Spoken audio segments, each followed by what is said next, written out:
It's so good. Oh, I think it lends itself well to a rewatch. It's 5 minutes of. Whoa! It's super good. No, it was a great movie. Like, that's two just bangers in a row out of you with this and White Nights.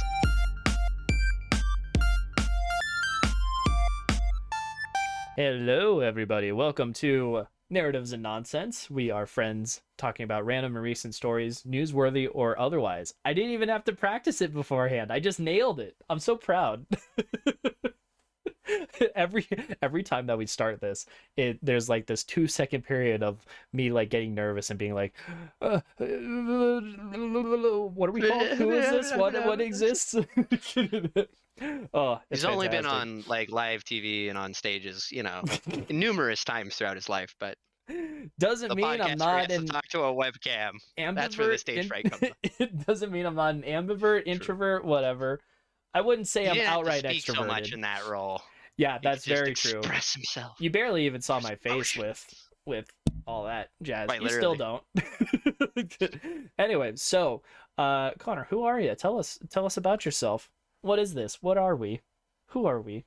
I am the destroyer of galaxies, the eater of worlds, and the devourer of all of your onion rings.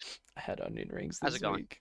It was so good. 5-string Connor, everybody. It's fantastic. Dude, seriously. It's just Connor. I don't know if we're the con I have man. Such horrible branding. It's just like, just call me Connor. Just say man. Connor. I don't give up. Right. Or talk about the 5,000 different aliases I've had. No, see, I'm in the same boat though, because for me, you can call me Jordan, or there's also Gillidan is what I'm known through as like consistently. With Gillidan. Yeah, Gillidan is like the main thing. But then there's Gillidan Andronari, I believe is my Twitter. There's Gillidan for the Win, that's the YouTube channel, linked in the doobly-doo and at the end of the video. And then in some places it's something else, so it'll be like Gillidan 123 or Gillidan Zaven or like whatever, just like let me just yeet something at it. Anyway, so Gillidan or Jordan, that's the typical. That being said, let's dive into my our reads. My pronoun is in fact Apache attack helicopter. I'm not taking the piss. I'm not kidding around. That's what I want to be referred to as, for the record. So Connor, how was your week? What's new? What's going?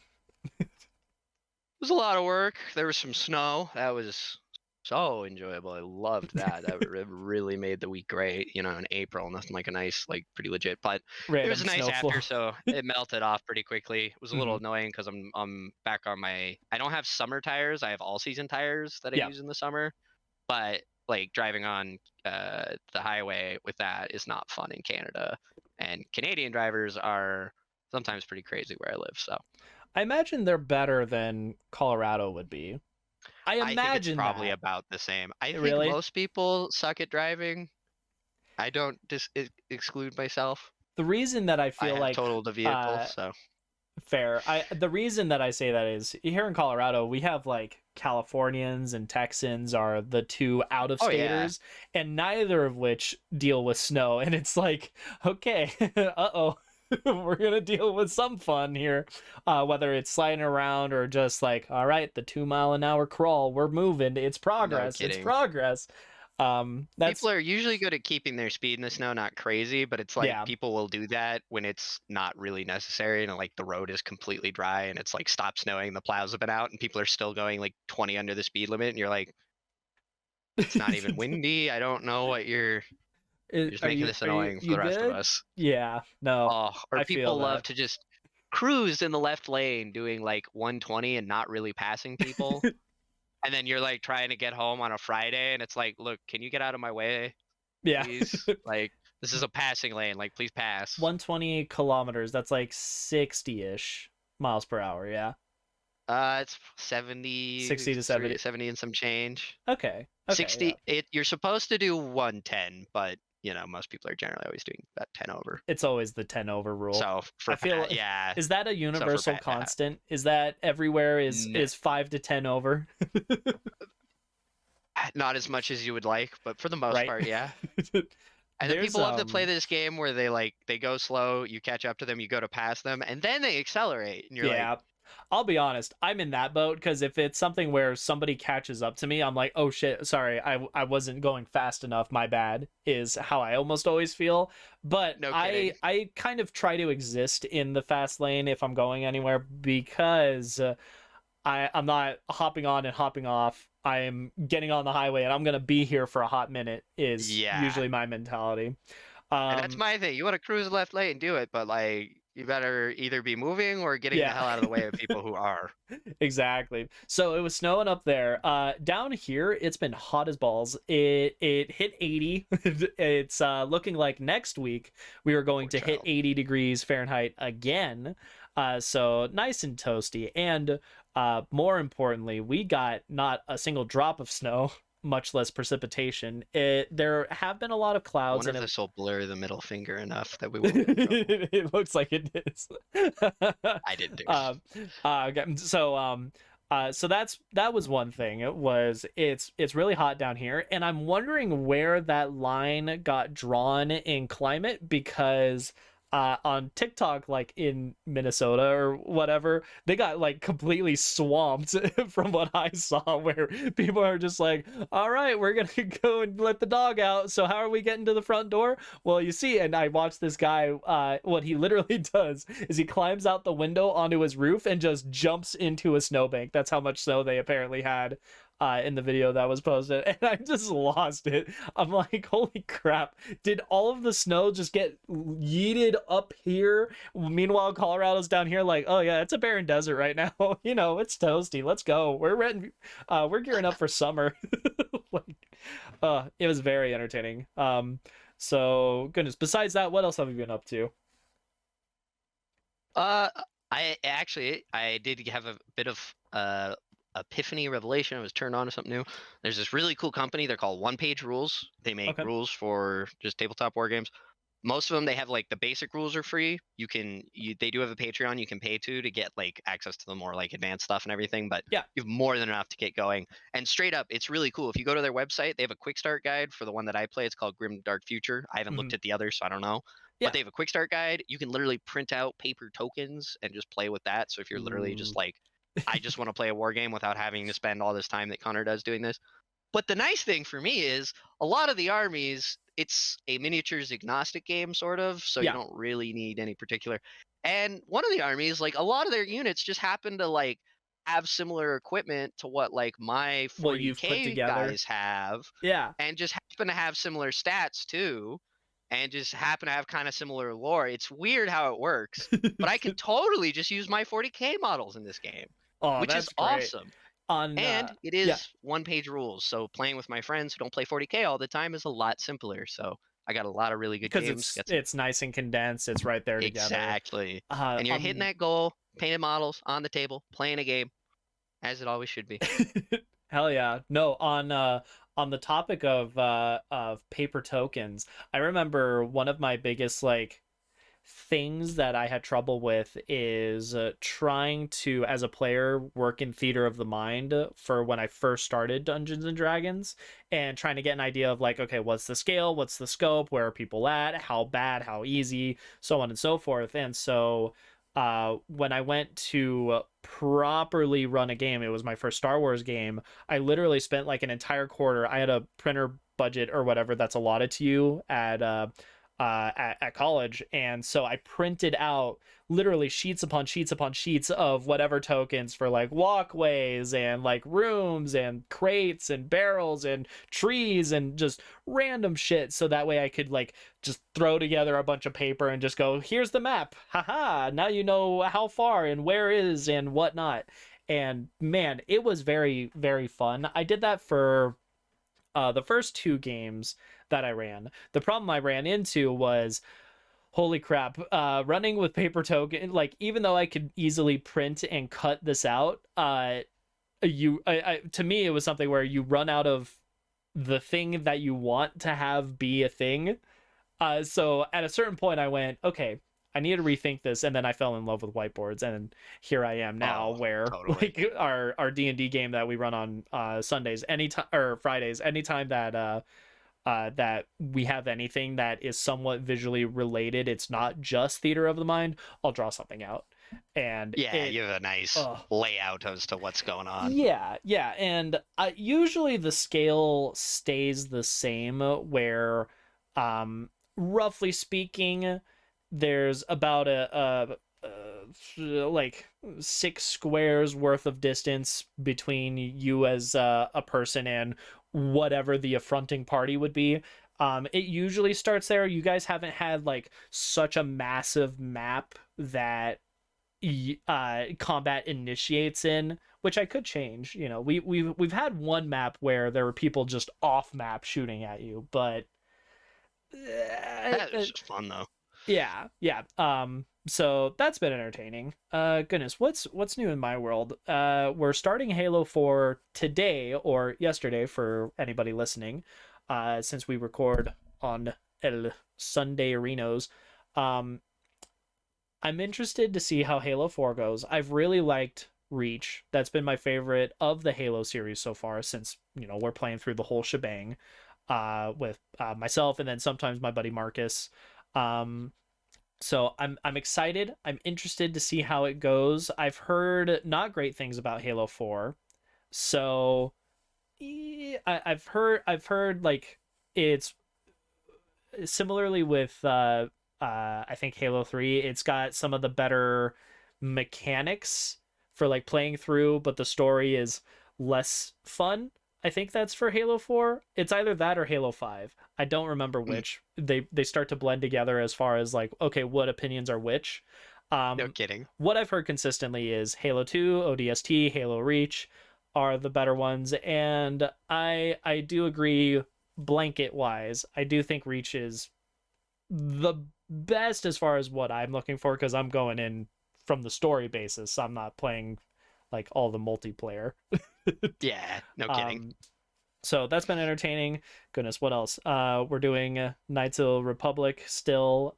This last weekend, we had a pause, but I believe we're resuming next week. That's on my buddy Marcus's channel, Eldritch Bunch on Twitch, and then Kingdom Hearts Chain of Memories. Okay, so we finished the first chunk. When I say that, I mean in Chain of Memories, when you finish the game as Sora, you win. Congrats, end credits. And then you can now play the game as Riku. Turns out you can go through the game again, but now it's Riku's story. The antagonist of the first game. Um, and Sora's like BFF that he's been looking for through the entirety of this game. John, who I'm playing this with, he has not experienced any of the Kingdom Hearts stuff. I set him up for Oh, failure. I kept talking about how, oh man, I'm so aren't you so excited for, you know, the end of this game? And we went through like a little bit of a grind. We're like, okay, we're gonna crunch through all of these bosses because it's a little bit back heavy with that. um Earlier in our playthrough, he said something to the effect of like, how far do you think we are in this game? And I went, you know, eh, we're somewhere in it. And he goes, do you think we're like a fourth of the way there? And I went, nah, you know, it kind of depends. Are we halfway there? Are we 3/4 of the way there? And I ended up settling with saying, okay, John, if it depends on your definition, but you know, if you think if you want to know like how far we are with Sora's story, we're like about halfway there. uh that was weeks ago. We get to this point, and throughout the entire night, for what we streamed last Wednesday, I kept saying just vague references to like halfway there. We kept quoting "Living on a Prayer," where it's like, "Oh, we're halfway there," or "Can you meet me halfway?" That's like Black Eyed Peas, right, John? And he goes, I don't know, dude." And I'm just like, "Oh, all right." I kept alluding to the fact that we're only halfway through, because we oh, have Riku's story, and we get poor through the end guy. credits, Oh, and jeez. he's like, okay, so we're done with this game. I'm like, it's a Kingdom Hearts game. There's always something more. And he's like, oh, so you mean like there's like a secret boss or like a secret ending? Are there more cutscenes? And I went, oh, my dear boy. And then it says you can play through as Riku. He's like, what the fuck is this? What are you talking about? I went, we get to go through it again. It's even better because I'm like, Oh, I yes. mentioned it with him that we had, I think, 9 parts to the Kingdom Hearts 1 playthrough. I'm like, we're only 4 parts in for Chain of Memories. What a big difference in the amount of gameplay. And he's like, yeah, that is, I guess it's a Game Boy game. That makes sense. I'm like, it's because we have the other 4 parts to go, probably with Riku. Uh, God. what a freaking setup! It was hilarious. Outside of that, Lego Star Wars is so good. Like, if I'm not playing Chain of Memories, I'm playing Lego Star Wars. It's so good. It's just fun. It's fun and it's silly and it's not perfect, but you know what? It is entertaining, and that's what's really important with that. So I've been Nice. enjoying that a Oh, lot hell as yeah. well. At some point, I'm gonna have to kidnap you for more co-op. We just have to like set a day. Absolutely. We'll do No, I'd like be the super down. prequels or something. Oh That would be a good one. yeah, it's Oh, great. Um, but transitioning from that, we'll talk about some good news that's kind of floating around in the ethosphere sphere of the internet, the world over, stuff like that. So uh, this week, some of the cooler things that were coming out here in the States, it's something that, like, state by state, they're talking about banning certain books for whether it's this content or use of insert word here or blah blah blah. We're not getting into that debate.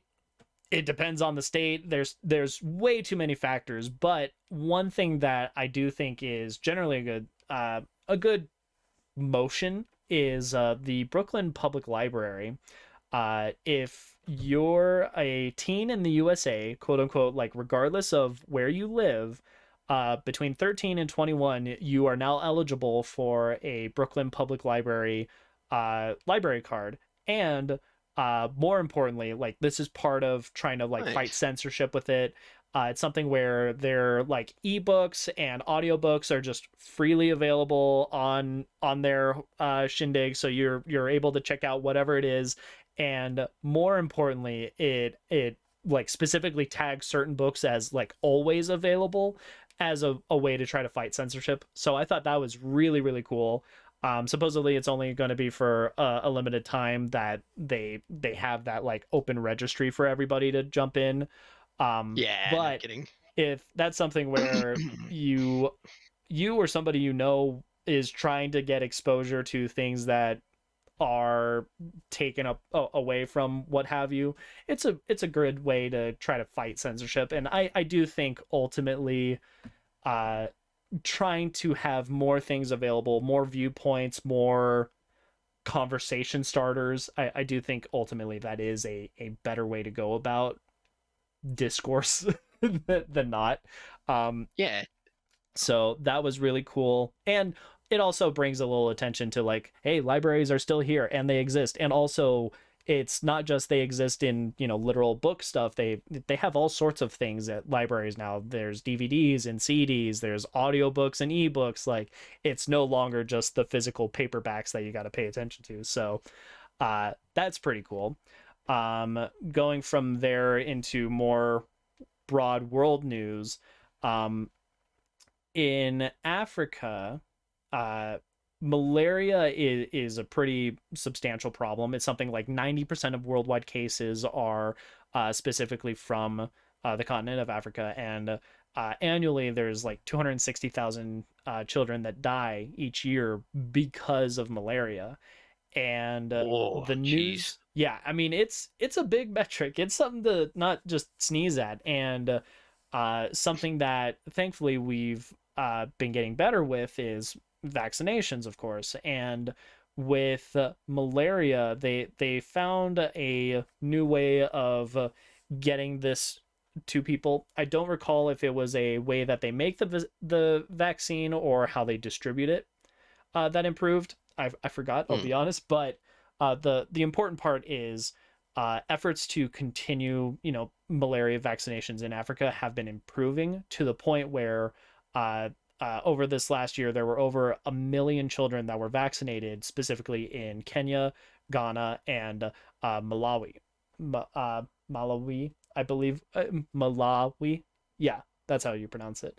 Um, over 1 million, over 1 million kids, and given that there is such a massive metric for kids that are dying specifically of malaria, that's huge. That literally is just an entire generation of people that Oh, dude. are no longer going to be affected, or if they are affected, at the very minimum the symptoms will die down quite a bit, because malaria has been around for a very, very long time. It's not a new thing that we're aware of. I mean, anytime that you're planning on going Totally. to or from Africa, from the States, you need to, make sure that you're getting vaccinated for malaria. It's a big thing that we're aware of. So that was some pretty exciting news, and really great to hear for worldwide efforts to try to get that out of the realm Absolutely. of public Well, and problems.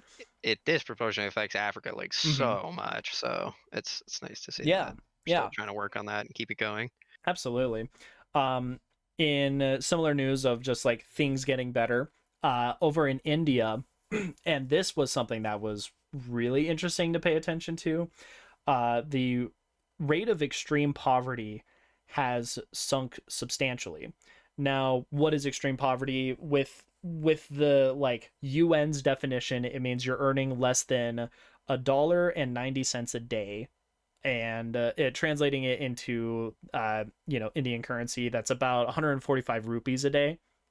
Uh, with extreme poverty between 2011 and 2019, the rate of extreme poverty fell 12.3%, which is, I mean, given how many people there are in India, that is, anything over 10% is just Yeah, crazy to think, as far as like they have what like a that amount. billion people there, don't they, or some shit, Oh something yeah, like that. no, Uh, they either are, or they've bounced back and forth with China for being the most populous country on the planet. Like, it's something like 1 out of 3 people live on Asia, and more directly, uh, most of those people are in India or in China.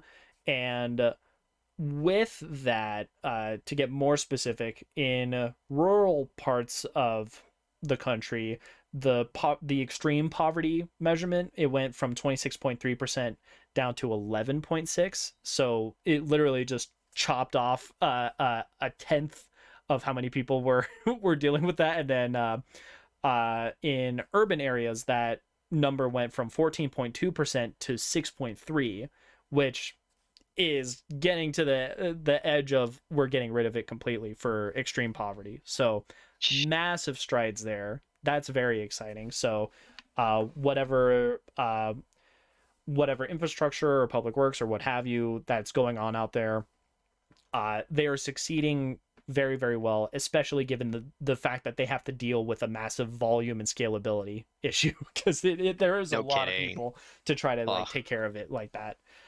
So that's really cool. I don't know, and this is something that I'm very curious of, is comparing that to like, extreme poverty is like the lowest of the low. What does that compare to regular poverty, which is a weird way to phrase it, but like, is it something where they're just going up a category, or is it something where they're being lifted completely out?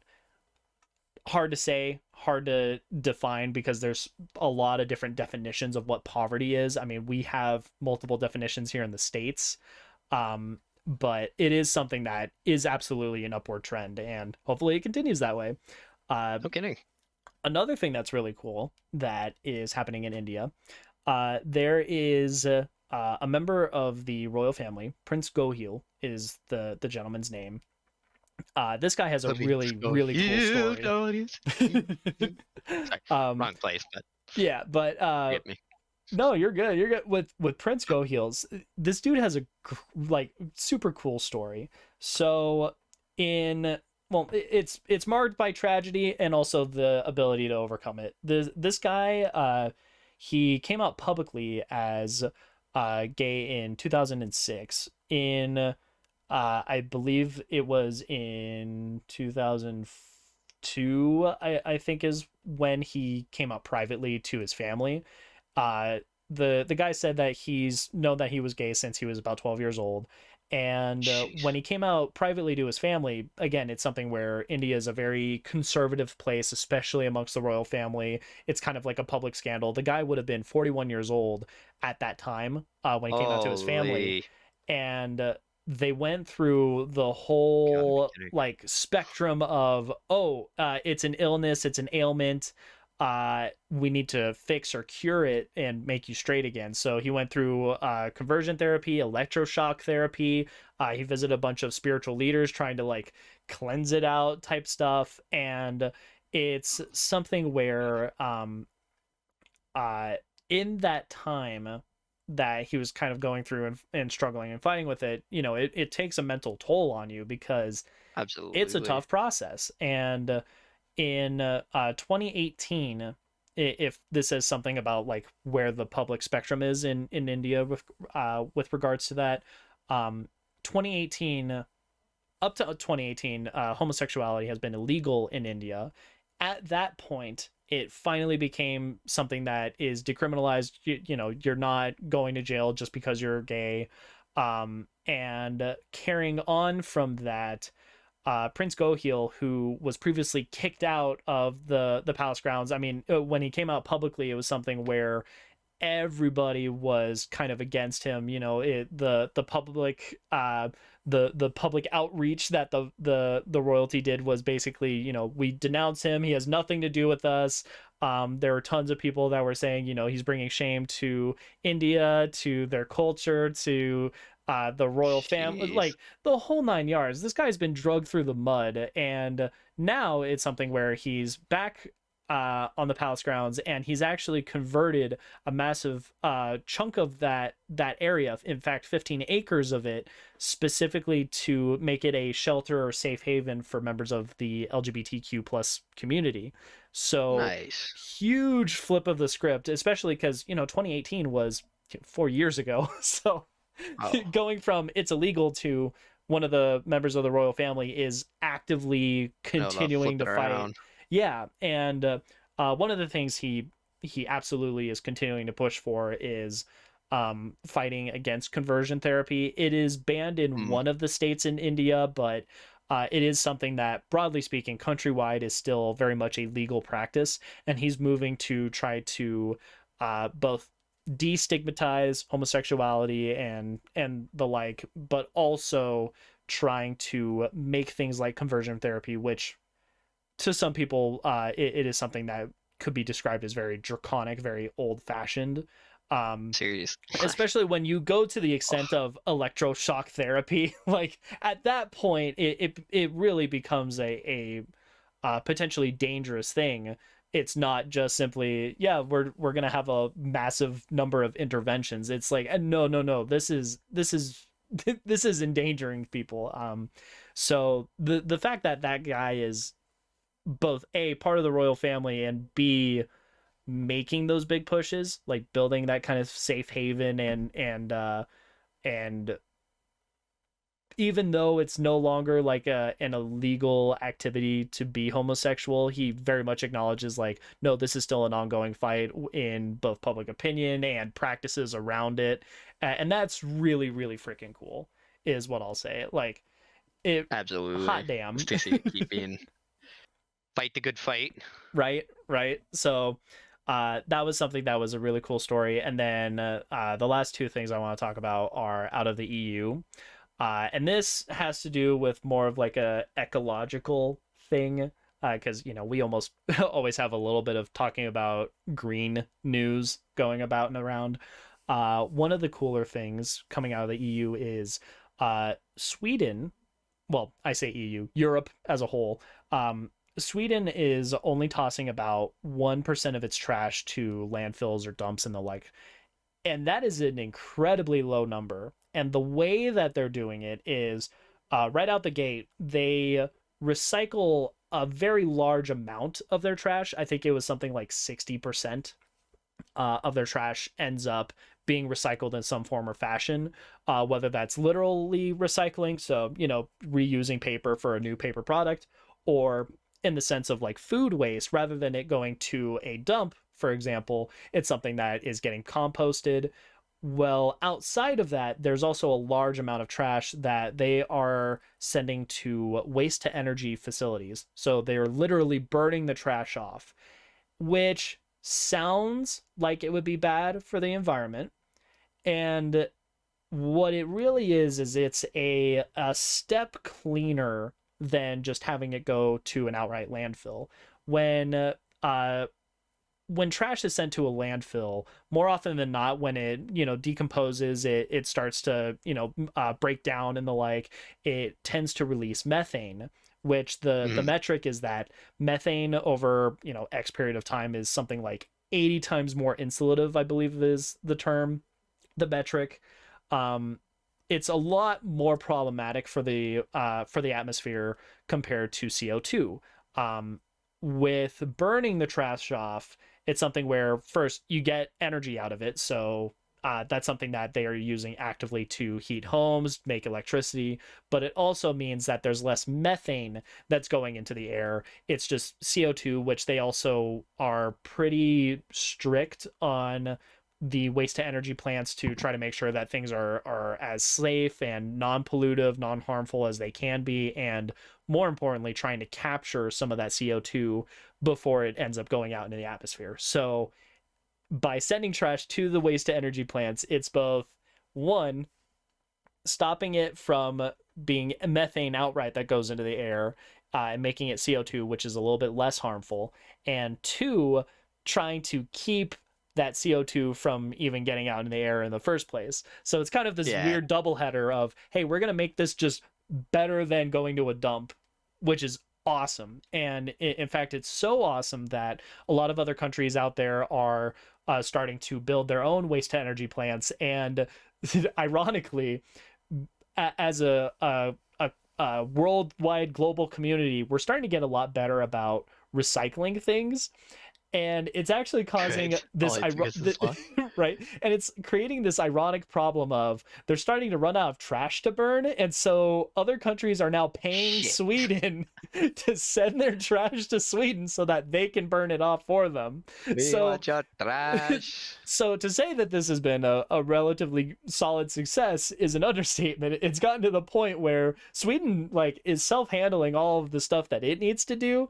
Now people are starting to shove things their way so that they can continue handling it in this more efficient manner than just sending it to a dump, which, at that point it can potentially get into rivers or make its way back into the ocean, on top of releasing methane. I mean, it's this whole thing where it's like, damn, that's really cool that not only is this a lot better, but other people are starting to pick it up because it is better. Got this. Really the only solid argument that I had seen against something like waste to energy is, well, it's kind of putting off the problem of we should make things naturally more recyclable or the like, Gesundheit. And I kind of understand it, but I think it's better than doing nothing or just relying on that. Like, if you can mitigate the negatives, I think it's worth adventuring in that direction, even if ultimately the end goal is to make it so that we don't get to that point. So there's some arguments about whether waste to energy is the best way to go, or if it's kind of like putting off a different problem. But ultimately, I see just going from Sweden's example, I'm seeing a lot more benefits than not. So that was something that was super cool. And then finally, for EU news, this is a bit of a tongue twister. They are pushing a 9-point plan called Playing My Part. Nailed it. With Playing My Part, the idea of it is the EU is just publicly calling out citizens out there to essentially be more energy conscious, a little bit more energy saving. And the way that they're doing that is encouraging them to use less heat or less air conditioning. So, if you're in your car, don't turn on the AC. If you are driving, do slower drives, don't just floor it down the highway. If you're traveling between places, try to take the train or any kind of public transit rather than flying. And More importantly and more interestingly, they're actually encouraging people, hey, maybe work from home, maybe 3 days of the week, work remote. It's better. You don't have to use as much energy. And there's a couple of reasons for this. One, there's always that ecological sense, but two, by pushing the 9 point plan, playing my part, they are fighting against Putin. Because by reducing their ultimate energy needs and their fuel costs, they're hoping that they can save, it's one of those massive metrics of just millions upon millions of barrels of oil. It's something like 120 super tankers if every citizen in the EU were to do things like work remote 3 days a week, slow down, and use less AC or heat. Uh, all of that is somewhat directly tied to going back to the Russia-Ukraine war that's going on, trying to put a little bit more pressure on Putin by pushing the 9 point plan called playing my part. 9 point plan. Yeah. So that was something that is ironically both ecological and also continuing that struggle against using fossil fuels, because a lot of that is coming from Russia, especially in the EU. I thought that was very interesting and continues the growing theme of everybody is now switching more to the renewables and pushing renewable stuff out, not just because COVID happened and we're like, oh yeah, like damn, we should swap because global supply chain things are kind of tough, but also okay, like Ukraine though. The other thing that I think is pretty uplifting, tangentially connected to that, is in addition to this, there have been more announcements for sanctions. So it's something where the UK is now in support of Ukraine, putting sanctions on what I'll call more ancillary items, things that aren't quite directly connected to fuel being the big thing in Russian economy, monetary exchanges. It's also looking at things like stopping caviar. Like to get really on the low brow, like, oh yeah, they're just outright taxing more, or they're putting sanctions on the smaller things too. So that's continuing to push Russia in the, hey, maybe you should stop now direction. So very interesting, very entertaining, and more importantly, it is showing that this is kind of a worldwide endeavor. So that's it for like news things. For much more nonsensical, silly holiday things that we talk about every week. One thing that ties into the news is Malaria Day is this Monday. So continuing for raising awareness, and the important thing of, again, malaria is a problem that we're continuing to work towards. Shout out to all of them that are continuing to encourage and distribute vaccinations, especially in Africa where they're clearly hit the hardest. That's a super cool thing. There's also Hug a Plumber Day for a much more lighthearted at home thing, because it's one of those jobs that everybody yeah, everybody needs plumbing, and it's a lot harder to get by if your toilet's not working. So absolutely, raising awareness for plumber appreciation. And then the two last serious holidays, I would say, I'm putting it in quotes, mainly because it is a more involved thing. There's Anzac Day, which is in Australia and New Zealand. It's for the Australia New Zealand Army Corps. It's kind of it is the anniversary of their first military action in World War One. To me, it reminds me very much of kind of like acknowledging D-Day or Pearl Harbor, or any of the traditional like Veterans Day, Memorial Day type things. So that was one that was really cool. And then there's also Liberation Day, which is out in Italy, and that is a celebration of the end of Italian fascism and Nazism from post World War II. I believe it was 49 is when they officially made it a public holiday. So shout out to those. And then the really silly stuff. Let's start with bread. It's zucchini bread day, and I like zucchini bread. My mom Oh, has made tons of zucchini bread or over the years, and it's just good. I don't know what it is. Like when I think of zucchini, I don't ever think of it being as sweet as like zucchini bread is a lot of the time. There's something about the flavor profile when it's in bread form. Maybe it's just because it's bread. But I love zucchini bread. Um, there's that, and then for those that are feeling a little saucy, it is also lingerie day. ooh la la. Ooh la la. Oh So la la. Oh. so there you go. There's your news in the holidays. And now we're gonna get into the proper meat of the episode. Connor, The meat what is it that we had watched potatoes. this last week? All right, let me make sure I say it right. No, I'm kidding. It's The Empty Man. The Empty Man. Cool horror movie. I didn't know about, and Jordan did. Yeah. Never thought Yeah. you'd see It it, came but out here in it is. it came out in 2020, and I stumbled into it this last year, because I was looking for weird like movies that mess with you type stuff. I think Inception to some extent falls into that kind of category, and Excuse me. oh my. And my goodness, The Empty Man. It's awesome. So before we go into spoilers, we'll talk about the filmmaking of it. Structurally, this takes a bit of a leap compared to a lot of other movies. I wouldn't say it's quite as intense as something like Memento, where it completely messes with the chronology of it, but No kidding. the beginning of Empty Man, I mean, it is a solid like 20-minute prologue essentially. That takes up the first chunk of the movie. And honestly, that by itself could be its own short film.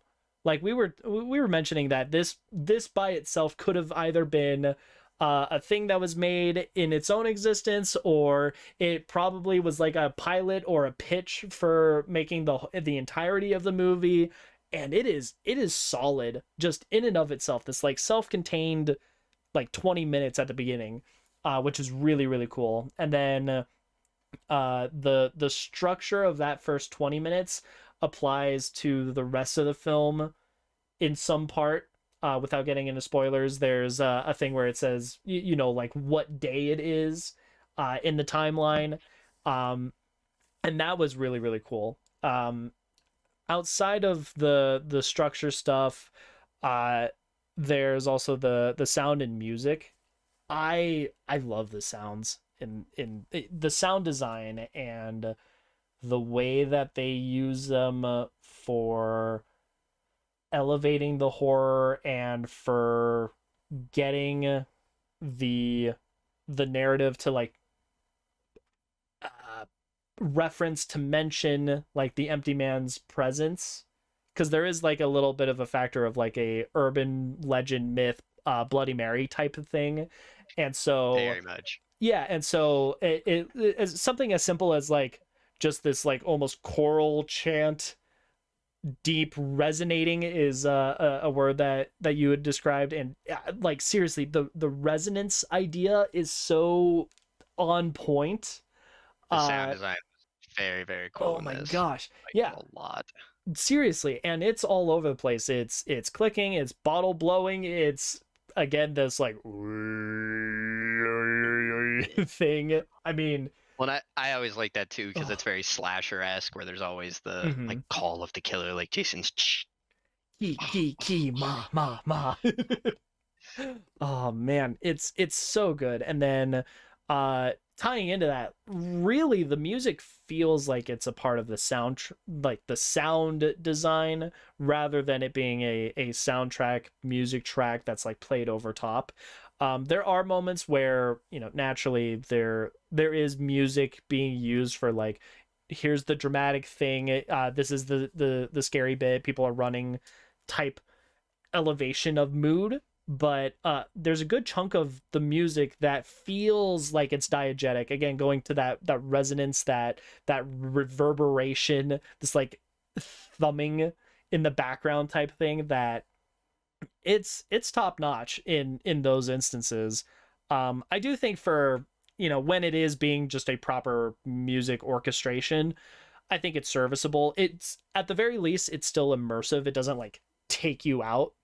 But it's you've got like this flat line of like, it's doing its job, and then moments where again it almost becomes sound design. It's like, oh, there it goes. Holy shit, that's awesome. That was fantastic. And then finally the cinematography with the cuts, the close-ups, the camera work. I thought that was really well done as far as both how they shot it and some of the editing choices I thought were really good. They do really well at showing things, because naturally there's the colloquial phrase, show don't tell. Whenever it becomes a telling instance, it feels like it's always accompanied with that show aspect, and I'm very, very happy about that, because this is a dense movie in terms of like the internal lore of it. There's a lot going on without spoiling things, and the fact that they emphasize like, no, we're going to take you through like what is being said, I think is huge in terms of the success of this movie and conveying what it needs to convey, because otherwise you could get lost real quick if someone's just monologuing and you're just drooling in the corner watching and listening. No kidding. So very happy with that. And then visual motifs and stuff, I think acting wise it's serviceable. Nothing takes me out. It does what it needs to. I don't think there's any like specific standout performances, but I do think generally the acting is it's accurate to what the story is, without going into spoilers. But yeah, Connor, is there anything you wanted to say about the filmmaking prior to the plot? I would say it's definitely good about, like you said, being show versus tell. It's a very visual movie. It uses like atmosphere and like sound design to actually scare you instead of like telling you about something and then it jump scaring you out of nowhere, which is something I always really appreciated. I really respect when movies don't just jump scare you. I also like too in the beginning they're really willing to let the movie be dark and not like heavily overlit, which I think helps a lot in I think it helps a lot in horror movies in that way when it's like setting that atmosphere. Yeah.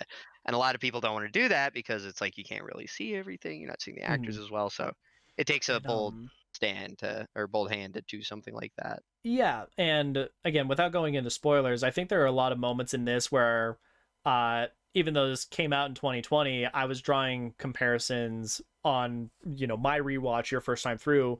I kept thinking of the recent Batman movie where I was like, oh yeah, they use like shadows and darkness really, really well, where it's like, all right, absence of light is just as important. Yeah. Which is cool. Yeah.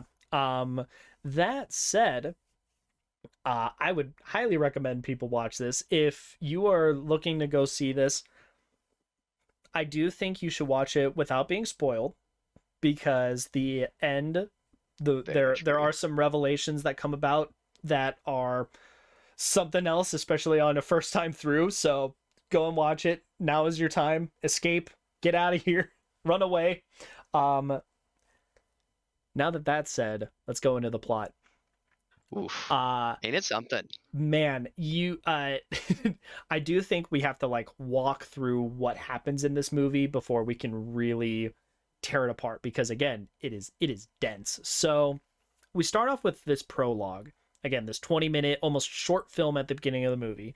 It's 1995. There are some people going mountain climbing, and in the midst of this, one of them ends up falling down this crevice and is sat before what we will call the empty man. It's this like massive Dark Souls looking son of a bitch sitting skeleton with many arms. It's larger than a regular person would be. It is weird.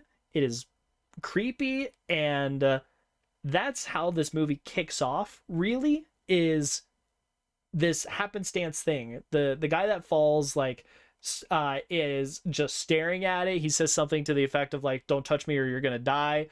His buddy that, is trying to rescue him, he's like, dude, are you okay? He just starts breaking down crying. It's super weird, it's super off-putting, and they end up dragging him out, and when they do, they're like, is he fine? Is he good? And they're like, yeah, he doesn't have any injuries. Something's going on up here. We don't know what the hell. And it's like day one. It goes through the next couple of days as Paul, the person that's, acting out of sorts, having seen the empty man, over the next couple of days, he starts whispering to his girlfriend. And when I say whispering, I don't mean like he's saying something. It's like this weird chattering, clicking. Weirdly familiar. Yeah. And afterward, she starts seeing things. So she goes to look outside. The other two have gone out. It's getting like properly snowed in now. So the other two are going to see if they can find help. They're in this like abandoned shack at this point. She goes to look out, and she just sees this like black clothed figure. It honestly, to me, it reminds me of a little bit of like a ring wraith from Lord of the Rings. Oh, absolutely. It's just torn asunder fabric, humanoid thing. You don't see a face. You barely see your body. Yeah. And it starts fucking running at her. She's like, oh hell no, shuts the door, locks it, and as soon as she does that and like takes a couple of steps back, her friends are knocking at the door like, dude, let us in, what the hell? And she's like, you didn't see that shit? And they're like, no, you're fucking crazy. The following day, they are trying to like set out to get back home, and Paul runs off. He goes somewhere. They don't know where the hell he's gone. He's just like sitting, just chilling at this cliffside. And girlfriend, just something goes off, and she ends up killing the others. She like, yeah, like proper like it's graphic. She ends up stabbing the other guys, and then she looks off at Paul. Paul like looks back, sheds a tear, and she goes bye and falls off the cliff. Short film. That's the end of that. Oh yeah, he also like pulls out a little pipe flute and just goes ooh, and then that's the end. It is what a way like to set a stage and impactful. Yeah. Holy. Yeah, and very creepy, Lovecraftian, in one sense. It's very almost viral. They later in the movie they say that this like new wave movement is acting very viral. Like a lot of people will just like suddenly click with it type thing. The movie kind of resets at this point. We're following James. James is the yeah, Evil Dead style setup. Yeah, he's living his life. He's doing his thing. He's just hanging out at home. He goes to a restaurant. He when it comes to like pay the bill, he hands over a coupon for a birthday, and so the waitress is like, oh okay, and takes the birthday coupon to pay for the meal. And then all the employees come by. He's sitting alone in this restaurant, and they bring a cake with but a single candle, this little small thing, and they're like, happy birthday customer. And he's just like, all right, done. Like he's so over it. It's fantastic. As time goes along, we find out that he's got this relationship with this random woman whose daughter like talks to him about how she's feeling. She gets into like some like Matrix level philosophy where she's like, dude, you know what? I realized that like my dad dying and stuff, I don't have to worry about it because nothing is real. And he's like, what the fuck are you talking about? and he's like, dude, like things are real. I've lived it. Like my family ended up dying in a car crash, and we keep hearing about his life in I think it was in San Francisco, is where he's from, and he talks about this tragedy that went down. And as time goes along, it starts to turn into this investigation where the girl, the teenager, goes missing.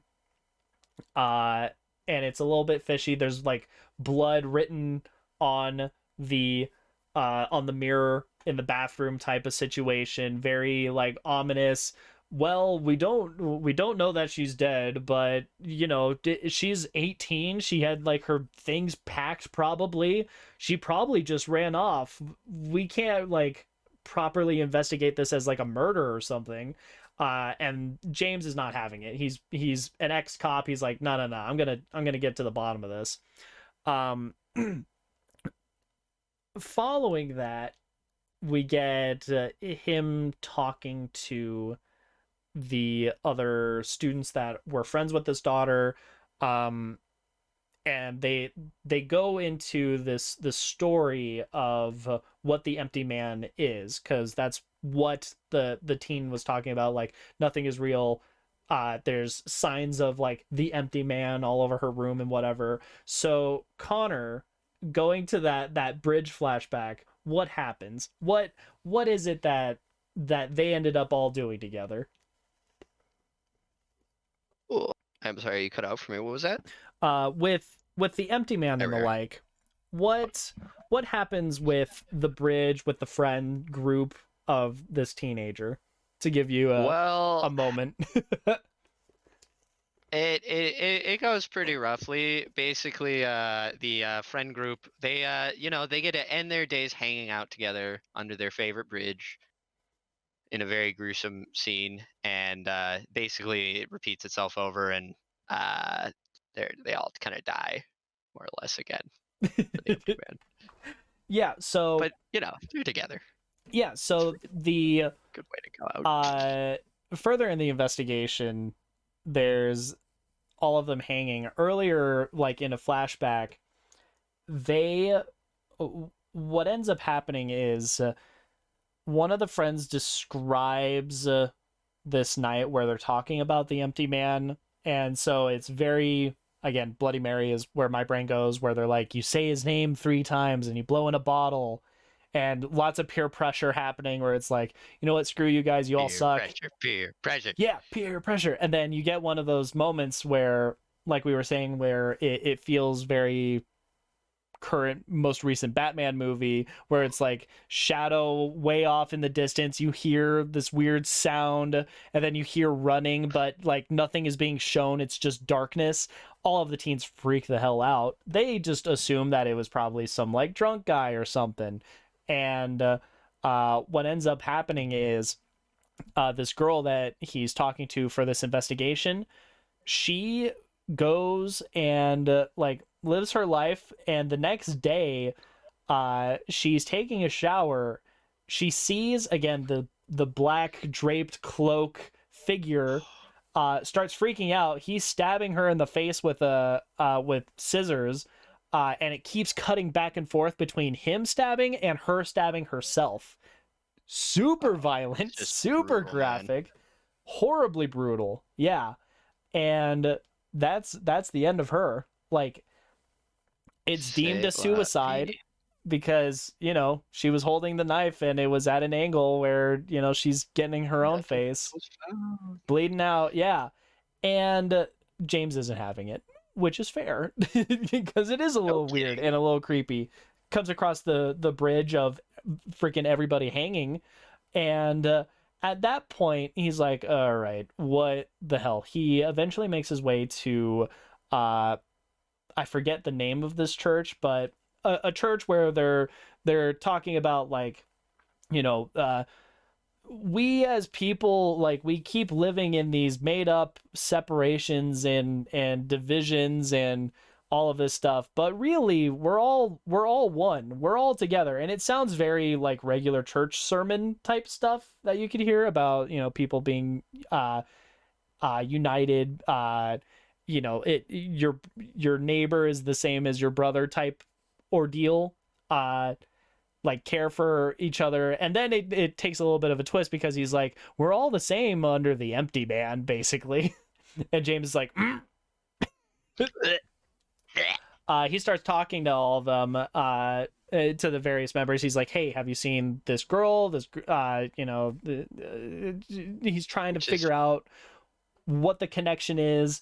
Nobody's giving him anything. The preacher ends up talking to him, and he's like, good to see you again. He's like, what? This is the first time here. What are you talking about? And then one of the church members ends up acting almost like an informant of sorts to James. I think he specifically calls out for having like a James Dean-esque vibe. I think that was the the comparison where he's the like, Rebel without a cause. yeah, he's the like, I have a jacket on, I'm in the back alley, I'm smoking, and all these cats in here are 2 screws loose of a bolt, or I don't know. Yeah, something like that. Like it very Couple of screws 50s. short of bolt pin, if you know what I'm saying here. Yeah, it's very silly to some Very extent. noir, hard-boiled, Yes, detective-y, exactly. wannabe kind of deal. Exactly. And basically he's told, dude, you're not going to get anywhere with this. Go this direction. He ends up going to this camp. He stumbles across like recordings of like some of these people in this camp. There's one of them who looks like super like pale, decrepit. His eyes are reflecting in the camera image. It looks like kind of like the video game Outlast, where it's very much 90s camcorder VCR type thing, staticky. And lines coming down. Yeah, stuff like that. And eventually he finds a shit ton of people all chanting around a bonfire. He looks at it, the bonfire like spews into the sky, the stars start spinning around in circles, and he like comes back to, and then all of the people around the bonfire have stopped running around in circles, and they're just staring at him. And one of the best moments of this whole thing, he looks at this massive crowd of people, reasonably you could even just say outright cultists. They're staring at him. They start like walking towards him, and then they stop again. He takes a step, they all in unison take a step, and then he does it again, they all in unison do it again, and he goes, oh fuck no. Just fucking books it. Nope. It's so good. Oh. Poor dude, man. Poor dude. By far one of my favorite moments, because it's honestly, to me, it's kind of the opposite of like, we're gonna try to like set up a jump scare type thing. It's like, no, this like, he reacts reasonably. Screw that situation. This is like the horror character that everyone wants him to be. Where it's like, oh hell no. Oh, I love it. Goodness. Following that, he ends up basically interrogating the cool cat guy, and he gets information about a hospital. He ends up going there, and in a surprising twist, it's Paul. It's the dude from the 20-minute short film that we had at the beginning, except Paul is looking rough. He's literally like strapped, hospital bed. Seriously, very, very pale, thin, decrepit, hooked up to a bunch of machines. He talks to the nurse, who's being iffy with providing information for 2 reasons. One, we're not allowed to divulge patient information, but then she kind of does anyway, and she's being very coy with it. Like, yeah, people come and go. He was here before I started, and sometimes he's on life support, sometimes he's stable. It kind of goes in and out. Not really sure what's going on with it. And finally, the end series of events, because it's really hard to just outright break down. It really is kind of this montage. You get to see that the girl the teenager that James has been looking for is now in this hospital taking care of James, and she explains that Paul is dying, or sorry, not James, taking care of Paul. Paul is dying, and it's not circumstance that James made his way here. In fact, earlier when she says like nothing exists, a big portion of like what the church was preaching is it is the power of like self-determination. Everything is coming about the mind. She Self-ideation. yeah, and she explains that as a united cult group, they've come together to make James as a new transmitter, as the human body can only act as a transmitter for extraplanar beings for so long, and Paul's starting to die. They tried this before, and that's what the like recordings are, I believe, implied to be, of, you know, this dude that's just again decrepit in these older in this older footage. They tried this before, making a person. However, it didn't work because the person was just like an empty vessel. So they had to make a new person and put this backstory in, and all of the backstory is something that the church had, like just information on James, and it's just a person who really existed. Yeah, and it's eerily similar to like Paul's stuff to some extent, where it's like age range and, you know, experiences. Yeah, like makeup, like, you know, white man in 30s type thing. Very similar to what Paul was. And she says the reason that we have to make a new person with these memories is that we need to insert trauma, because trauma is how the empty man can actually work through. We need that crack in the psyche of sorts for him to possess and act as a transmitter. And then we get a fucking montage of him trying to run away from this like fated destiny. It's something where he's going through poorly lit hallways. The like shadowy cloak figure is chasing after him. We see him like back at the church earlier, where he like sees himself up above in a corner type stuff. Like time gets a little bit wonky. It starts messing with the structure a little bit, and then finally, what ends up happening is the empty man, he gets him.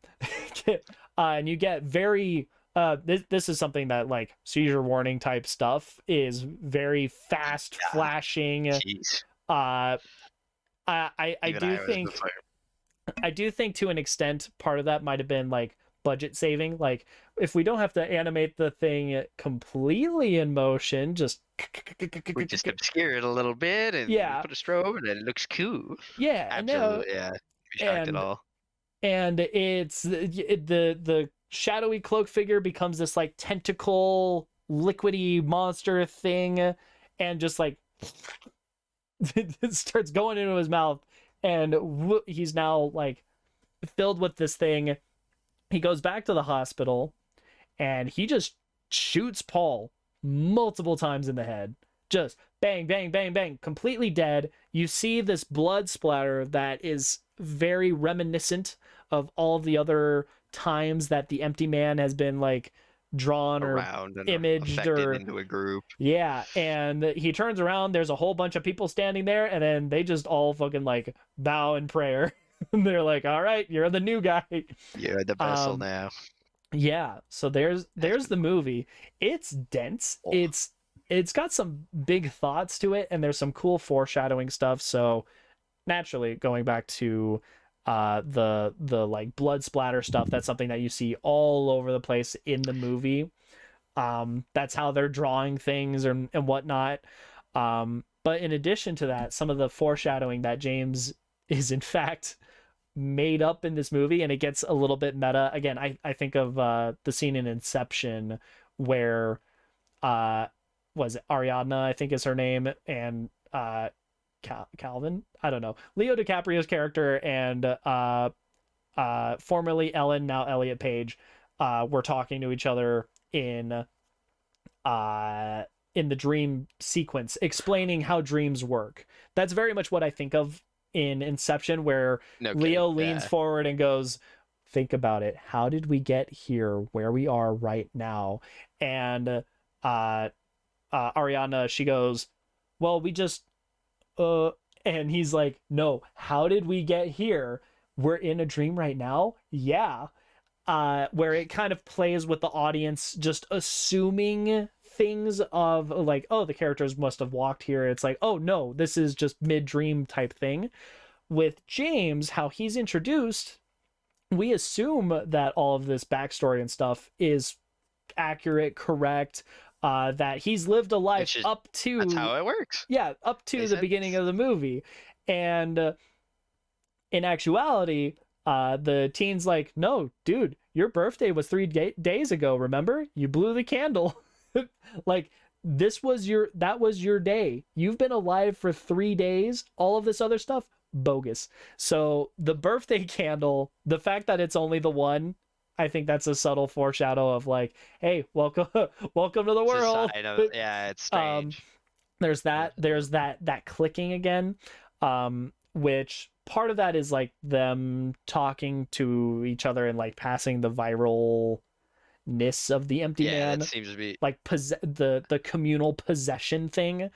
But how you can spread through. yeah, but likewise, you also have in the flashbacks and those moments of him thinking back on his family dying in the car crash.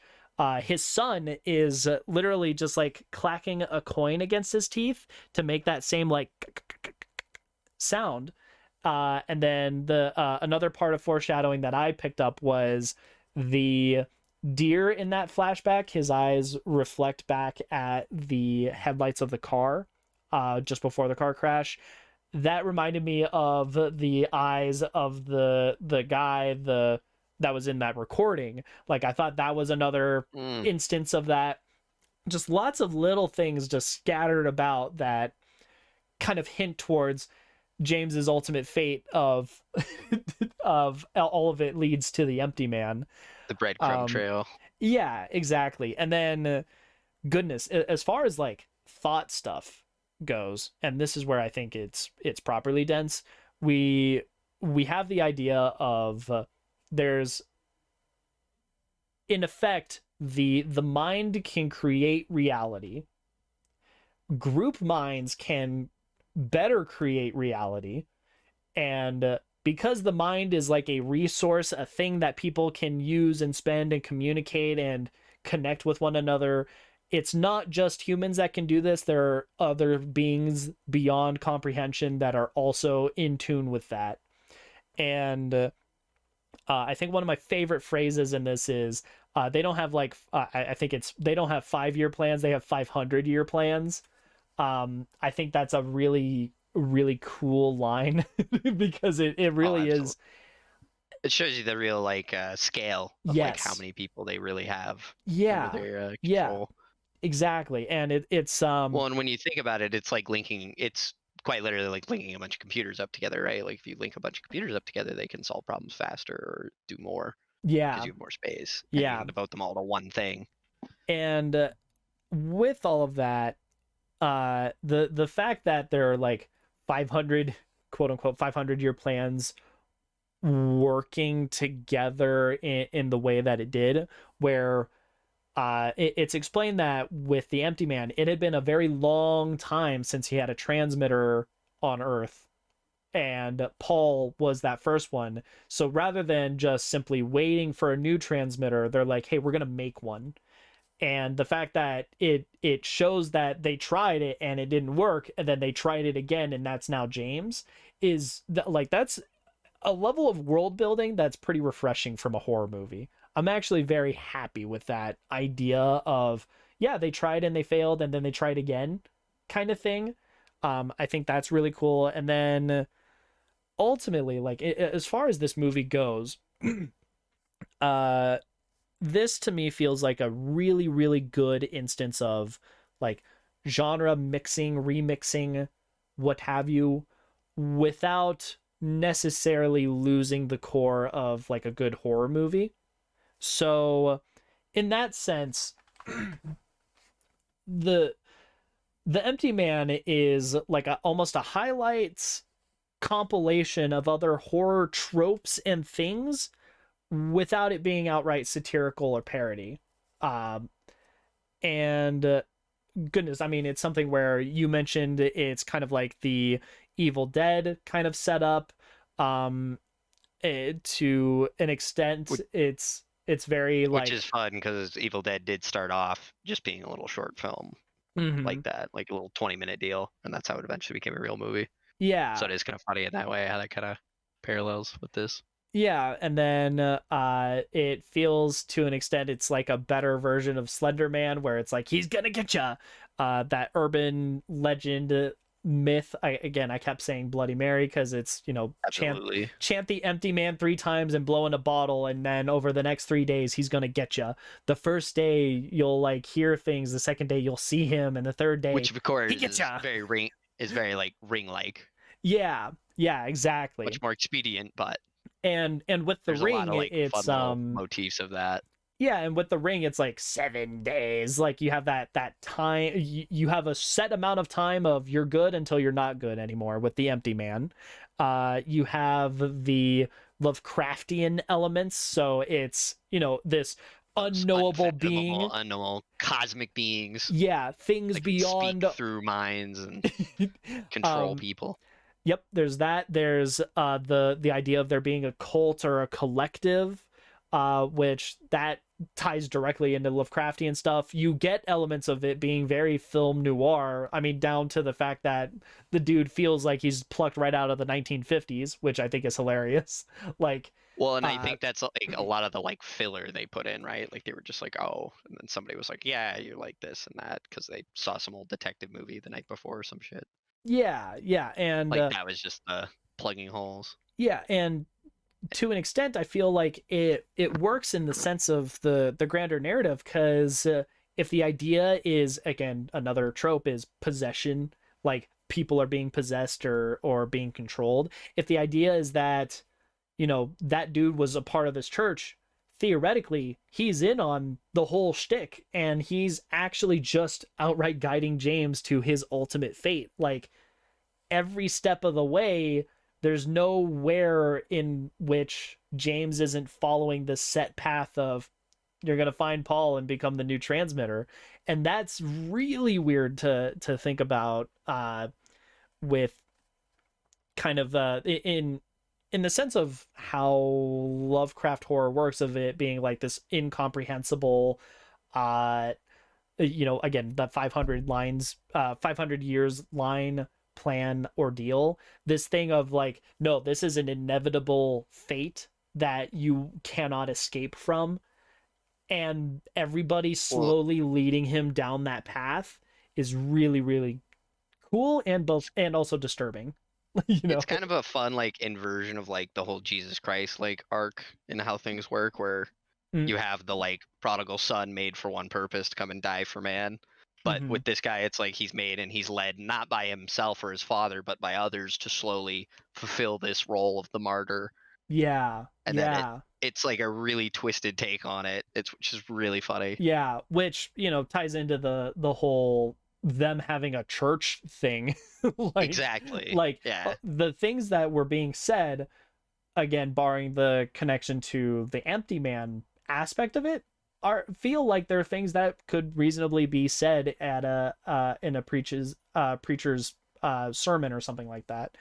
And then like the last things that I think kind of tie into grander horror tropes were, visually, the Empty Man at the beginning is very, we described it as being very like Geiger-esque, like Aliens, Ridley Scott type stuff, where it's like it's human, organic, connected thing. Strangely proportioned and mutated somehow, but still looks human-ish. Yeah, it still looks like it's a thing that could legitimately exist.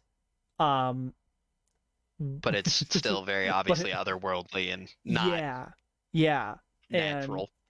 absolutely. And then finally the idea of like there's a lot of horror movies that like to use the idea that abuse is like a core factor in the making of a horror thing. There's always a little bit of an element of abuse, like going back to say Friday the 13th with Jason. Like Jason was abused by the other campers and then eventually becomes this big horror movie villain. um the abuse of like Jason's mom and her being a literal villain with that, or the tying into this movie, the empty man can only exist in a transmitter because there's a inherently like parasitic relationship. The empty man lives in the person's trauma, and that element of kind of carrying over this like abusive one-sided thing, um I think that ties in as well to kind of this being this insanely complex and surprisingly put together movie of other horror tropes and elements. And I think it's really impressive with how big the scope was. I do think they ultimately succeeded in doing what they wanted to do.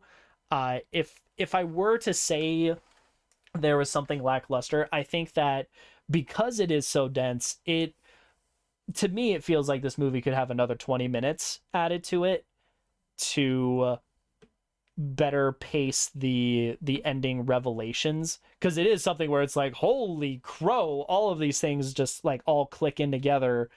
And I think and this, this was your first time, so say whether you agree, disagree.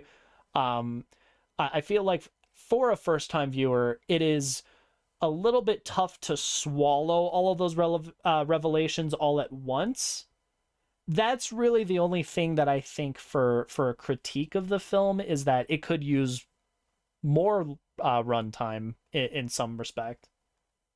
I think it lends itself well to a rewatch because you can appreciate it Yes, more the second time. I And completely I agree with that. personally am good with that, but Yeah. So like there are definitely things I missed and would like to go back and see again. like those little pieces of foreshadowing and being like, oh, like, Oh, damn, the absolutely. teen is totally in on it this whole time, and the noir-esque contact is in on it. And yeah, I it also, I think it lends itself pretty well to some theory crafting, because you kind of go, okay, how far does this movement spread? Is this some is this something where like the cops are in on it? Is it because they mentioned like Very uh much could be. I know that there's a line earlier in the movie where the one of the policemen that's, set to investigate things, they're like, yeah, that teen went missing and then this teen committed suicide. Now there's all those kids under the bridge. This like taints, it sours the community.